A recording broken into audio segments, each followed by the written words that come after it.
hari bulan September tahun 1900. We are proud of our motherland, Malaysia. It is a nation blessed with peace and harmony, despite its multiracial population.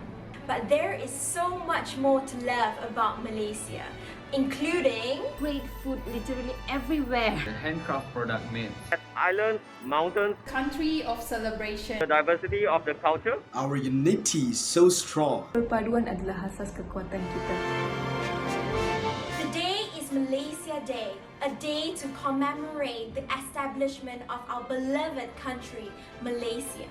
And while we honor the birth of our nation, let's also celebrate our history that has shaped our identity. Ang Malaysia ay nanmula tempat-tempat bersejarah lumia keruan tahun likap. Beautiful tourist attraction and especially our Historical places in Malaysia. I'm a fan of castles, so we have Kelly's Castle, Fort Cornwallis, and we have Fort Margarita.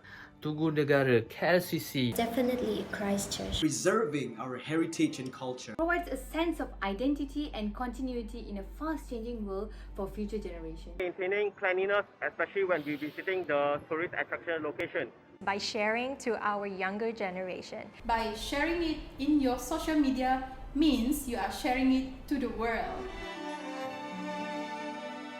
Selamat menyambut Hari Malaysia! Malaysia 热快乐! Dak do ngaraya ejo Malaysia kuan emong-emong tau rakyat Malaysia.